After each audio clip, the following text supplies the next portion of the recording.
Olá, bem-vindos ao segundo episódio do vlog do Empório dos Bonecos.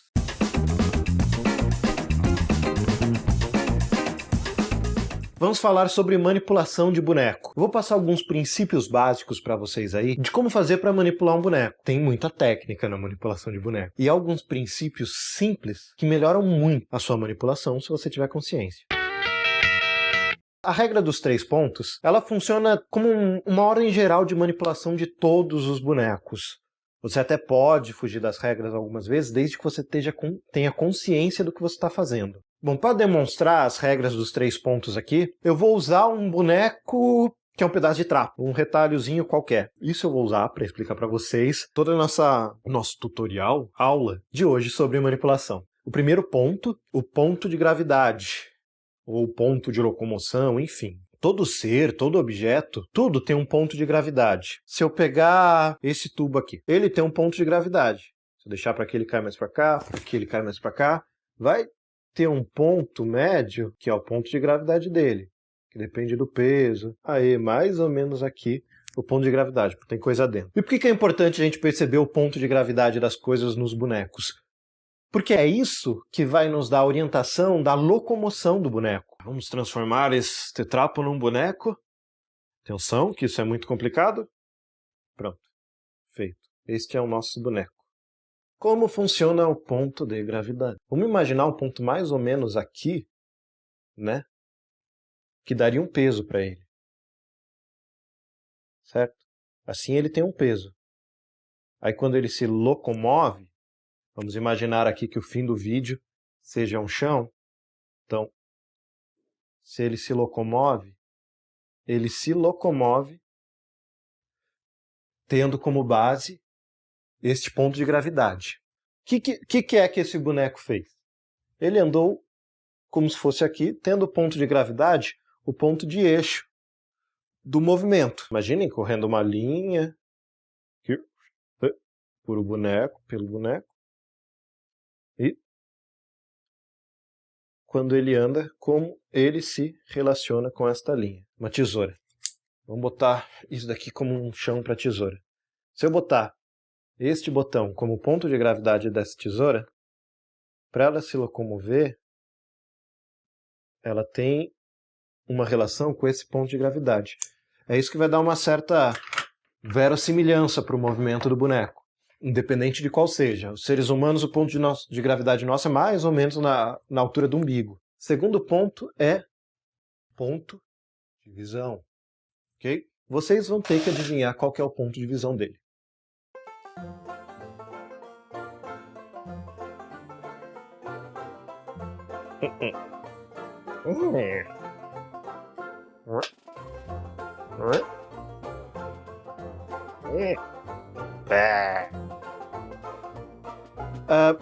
Ponto de visão nada mais é do que a posição dos olhos dos bonecos. O que seria o olho do boneco? Ele não precisa ter um olho de verdade. Basta que você, assistindo, acredite que ele está olhando por ali. Nesse caso aqui, onde é que está o olho dele?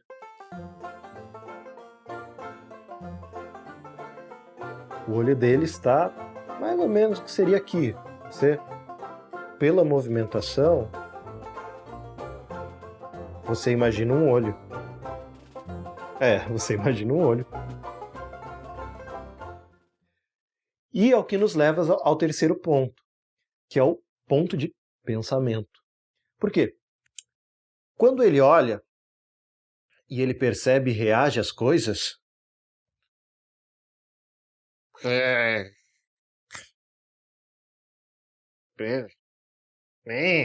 a gente percebe que ele pensa. Se ele reage, a gente tem uma noção de uma vida aqui nesse boneco. E é justamente a gente acreditar que ele pensa que dá a sensação de empatia pra gente, que faz com que o boneco seja uma coisa interessante.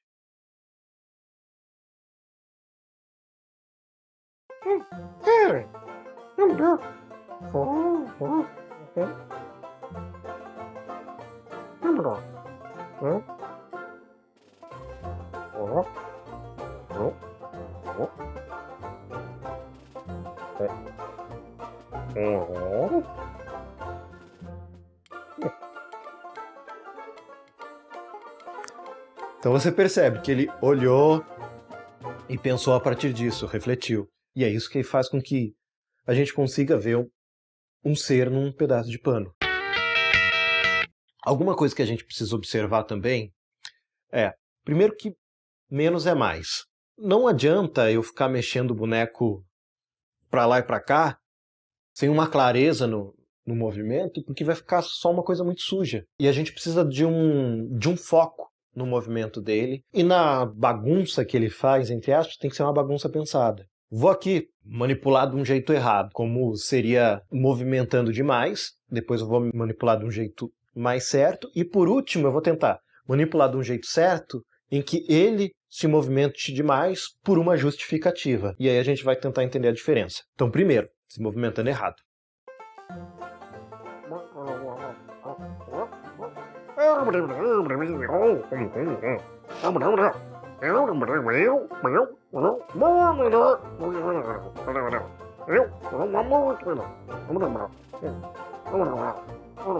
Fica perdido o movimento, é muita coisa que você não sabe para que olhar. Talvez você até tenha conseguido determinar o ponto pensante, alguma coisa assim. É um pouco difícil manipular sem as regras, quando você treina bastante para fazer com as regras, mas assim, tá sujo. Tá uma bagunça para lá e para cá. É como se eu falasse, e no que eu falasse normal, eu ficasse fazendo assim, movimento aí, lá, aí você não consegue focar na pessoa, você não consegue olhar, focar e falar com a pessoa. Por isso que é frustrante conversar com alguém que é muito nervoso, que não consegue se focar. Pessoa que fica fazendo um movimento assim, perdido, alguma coisa. Chama foco, suja. Limpeza é importantíssimo, tá? Vamos tentar fazer uma cena parecida com mais limpeza.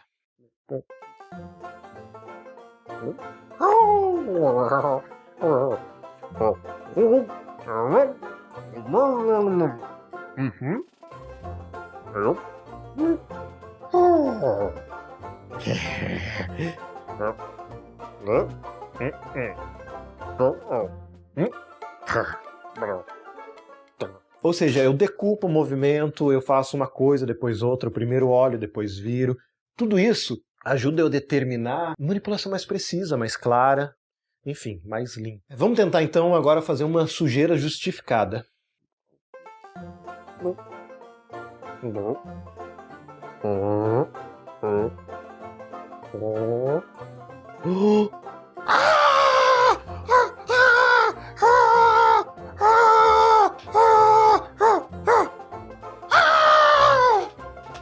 Ou seja, mesmo quando eu quero muito movimento, eu preciso ter controle. O boneco está correndo porque está assustado, mas ele está focado, o movimento é claro, o movimento é desenhado. Ele não fica simplesmente...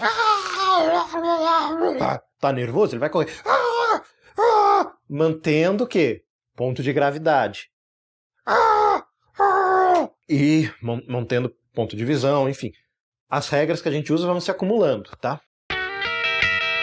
A gente precisa manter uma altura e inclinação constante. Não significa que um boneco não possa ser desequilibrado. Às vezes pode, se é uma proposta sua, mas você tem que trabalhar direito isso. Se ele for desequilibrado, como é que ele reage com esse desequilíbrio? Esta é uma inclinação dele. Você vê que ele está reto. Então, quando ele anda mantendo a inclinação.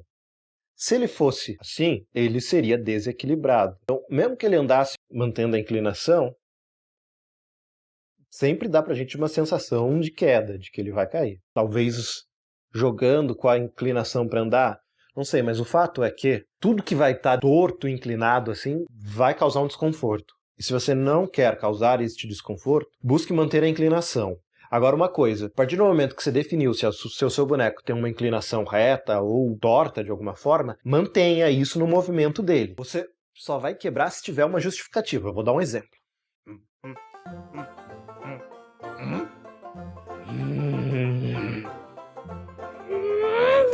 Ou seja, eu inclinei para acelerar. Eu fiz um anti-movimento, que é uma coisa que a gente usa muito também em teatro de boneco, anti-movimento.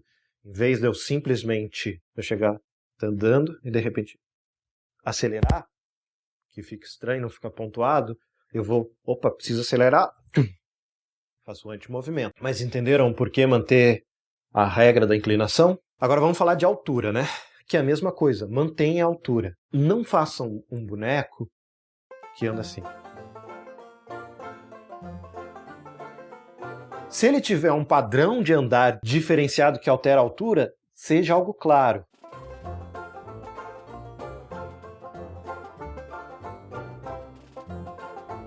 Eu tentei manter uma limpeza nesse andar. Fiz de qualquer jeito aqui, claro. Eu não estou simplesmente andando e mudando a altura. Se vocês verem, o boneco vai de um lado ao outro.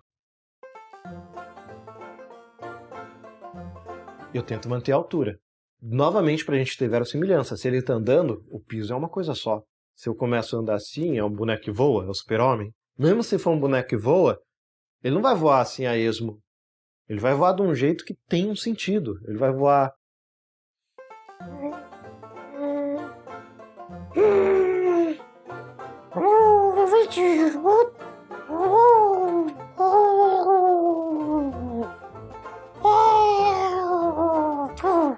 Eu mantenho uma trajetória clara. Eu quero ir do ponto A ao ponto B e vou de uma linha reta.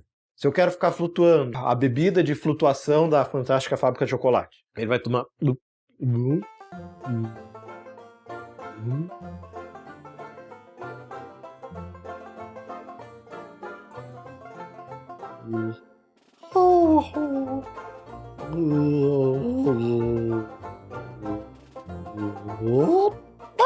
Eu mantenho um padrão, uma coisa lógica, algo que enquanto eu assista eu consigo identificar como uma coisa clara, que tem sentido, mesmo sendo uma coisa inventada. Esses foram os pontos de hoje. A gente falou muito basicamente de manipulação, uns pontos iniciais, espero ter sido claro. Se algo ficou confuso, entre em contato com a gente através do e-mail que aparece aqui embaixo. Aproveitem, assinem o canal, vejam os vídeos do Chef Le Chef, curtam a nossa página no Facebook e nos sigam no Twitter. O link aqui embaixo. Então é isso, pessoal. Até a próxima. E não esqueçam de assinar o canal. Não esqueçam de dizer que gostam do canal para seus colegas, compartilhem, digam para todo mundo. E vamos fazer um canal cada vez mais legal, mais bacana, mais cheio de paninhos bonitos, coloridos, cheios. Eu posso ser um bandido velho.